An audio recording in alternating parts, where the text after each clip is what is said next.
आज का हमारे टॉपिक होने वाला है एनसीएफ 2005 राष्ट्रीय पाठ्यचर्या की रूपरेखा 2005 नेशनल करिकुलम फ्रेमवर्क, इसका फुल फॉर्म हुआ। इसी के बारे में हम लोग आज हम लोग अध्ययन करेंगे। एनसीएफ 2005 के बारे में इस वीडियो में हम लोग अध्ययन करेंगे। एनसीएफ 2005 क्या होता है, यह कब बनाया गया, यह कैसे बनाया गया, मतलब इसका क्या उद्देश्य है, इसके बनाने के क्या उद्देश्य हैं, इसमें क्या बातें बताई गई, इन सारी चीज़ों को हम लोग इस वीडियो में अध्ययन करेंगे। तो लास्ट तक वीडियो को देखिए। आज का ये जो हमारा टॉपिक है आसानी से क्लियर हो जाएगी आप लोग अगर पूरे वीडियो को देखते हैं। तो देखिए एनसीएफ जो है ये 2005 एनसीएफ 2005 की हम लोग बात करें तो रविंद्रनाथ टैगोर का एक निबंध है, उनका एक निबंध है सभ्यता और प्रगति। सभ्यता और प्रगति रविंद्रनाथ टैगोर जी के द्वारा लिखा गया एक निबंध है, उन्हीं से एनसीएफ 2005 का उद्भव हुआ है। एनसीएफ 2005 का उद्भव कहाँ से हुई है, एक नंबर का क्वेश्चन यहाँ से बन सकता है। तो रविंद्रनाथ टैगोर जी का एक निबंध है सभ्यता और प्रगति, उन्हीं से जो है उसी निबंध से जो है एनसीएफ 2005 का उद्भव हुआ है। और एनसीएफ 2005 का उद्भव ये हुआ है और किसकी, देखिए एक प्रश्न तो ये बनी और दूसरी प्रश्न ये बन सकती है कि एनसीएफ 2005 जो है किसकी अध्यक्षता में बनी है।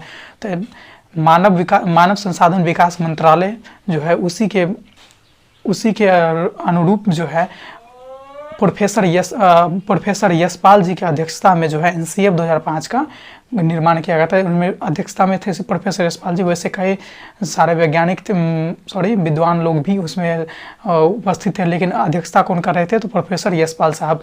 तो ये प्रश्न बन सकता है कि किसकी अध्यक्षता में जो है एनसीएफ 2005 का निर्माण किया गया है। तो प्रोफेसर यशपाल जी की अध्यक्षता में जो है एनसीएफ 2005 का निर्माण किया गया है। और इसका जो है उद्भव कैसे हुआ है तो रविंद्रनाथ टैगोर जी का एक निबंध है सभ्यता और प्रगति, सभ्यता और प्रगति से ही इसका उद्भव हुआ है। इसमें बताया क्या गया, एनसीएफ होता क्या है, पाठ्यचर्या को पहले समझ लेते हैं थोड़ा सा कि पाठ्यचर्या होता क्या है। तो पाठ्यचर्या दो शब्दों से मिलकर बना है, पाठ्य और चर्या। पाठ्य का मतलब होता है पढ़ना और चर्या का मतलब होता है एक अनुसरण, नियम पूर्वक अनुसरण। इसको ऐसे देखते हैं, पाठ्य और चर्या दो शब्दों से मिलकर बना है पाठ्यचर्या। पाठ्य का मतलब हुआ पढ़ना और चर्या का मतलब होता है नियम पूर्वक अनुसरण।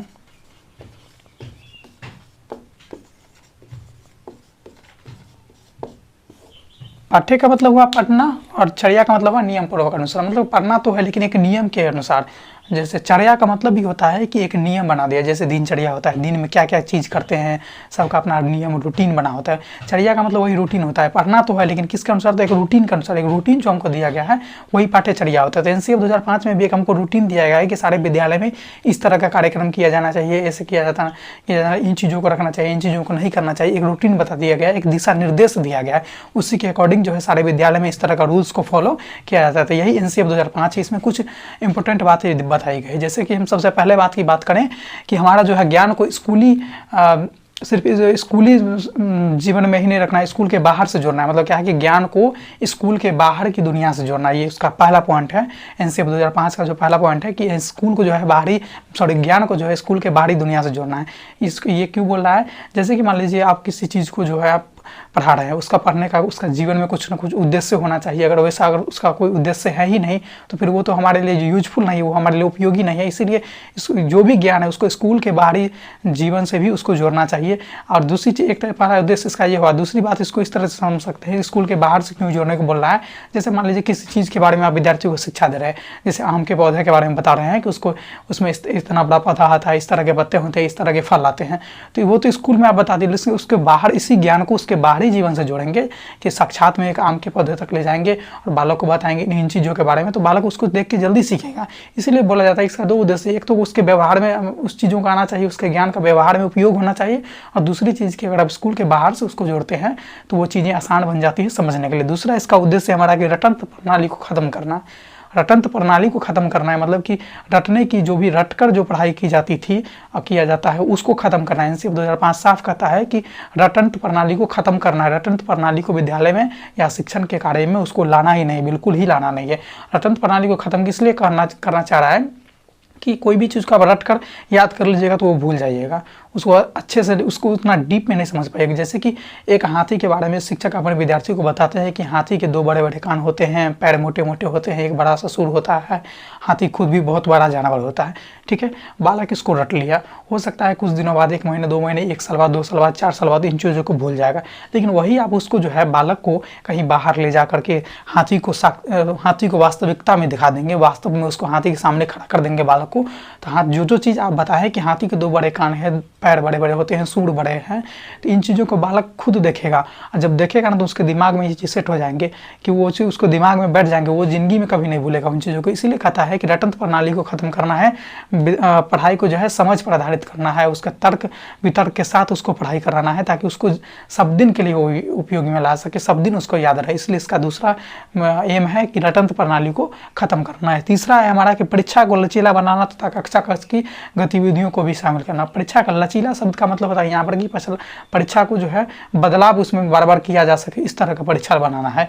लचीला का मतलब यही पर है कि परीक्षा में बदलाव किया जा सकता है, इस तरह का बनाना है कि आवश्यकता अनुसार उसमें जो है कोई चीज़ों को जोड़ा जा सकता है, किसी चीज़ों को निकाला जा सकता है। लचीला कहने का मतलब यहाँ पर है।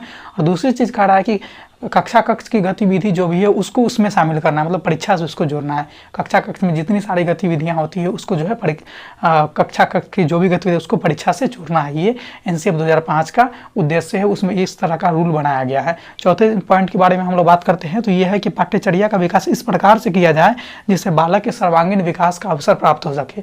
बालक का सिर्फ जो है पढ़ाई में ही उत्तीर्ण नहीं बनाना है, पढ़ाई में ही उसको आगे तक नहीं ले जाना है, उसके खेलकूद, हस्तकला, उसके व्यवहारिक जीवन में बोलचाल की भाषा हो गया, शिष्टाचार हो गया, अन्य सारे बहुत सारे पक्ष होते हैं, सारे चीज़ों मतलब सर्वांगीण पक्षों का विकास हो सके, पाठ्यचर्या का ये एम है। इस तरह का पाठ्यचर्या का निर्माण कराना है, इस तरह से निर्माण किया जा सके जिससे कि बालक का सर्वांगीण विकास हो सके। ये एनसीएफ 2005 कहता है, उसमें इस रूल को शामिल किया गया है। ये चौथा पॉइंट है। हमारा पांचवा पॉइंट को हम बात करते हैं कि एक ऐसी अधिभावी पहचान का विकास करना जिससे प्रजातांत्रिक राज्य व्यवस्था के अंतर्गत राष्ट्रीय समाहित हो, मतलब कि एक ऐसा अधिभावी का विकास कराना है, मतलब कि बालक को उस तरह की शिक्षा देना है कि प्रजातांत्रिक माहौल, जैसे कक्षा कक्ष को भी पहले तो प्रजातांत्रिक बनाना होगा, उसके बाद हम देश विदेश की बात करेंगे। पहले तो कक्षा कक्ष को हमारा प्रजातांत्रिक बनाना है और उसमें प्रजातांत्रिक उसके जिस तरह से प्रजातंत्र में जिस तरह का रूल रेगुलेशंस होते हैं उन सारी चीज़ों को बालकों की शिक्षा देना है, ताकि बालक जो है अपने देश के हित में आगे कोई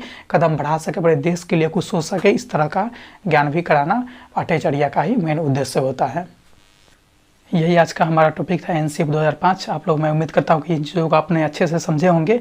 अगर कहीं नहीं समझ में आ रही हो तो आप हमें कमेंट के माध्यम से ज़रूर बताएं। अगर समझ में आ गई उन चीज़ों को भी आप अपना फीडबैक ज़रूर दें, आपका फीडबैक बहुत ही इंपॉर्टेंट है, अपना फीडबैक जरूर दें। इसीलिए देखते रहिए हमारे यूट्यूब चैनल को, पढ़ते रहिए, यहाँ जो भी वीडियो अपलोड है उसको देखते रहिए। तब तक मिलते हैं फिर अगले नए वीडियो में, तब तक के लिए बाय।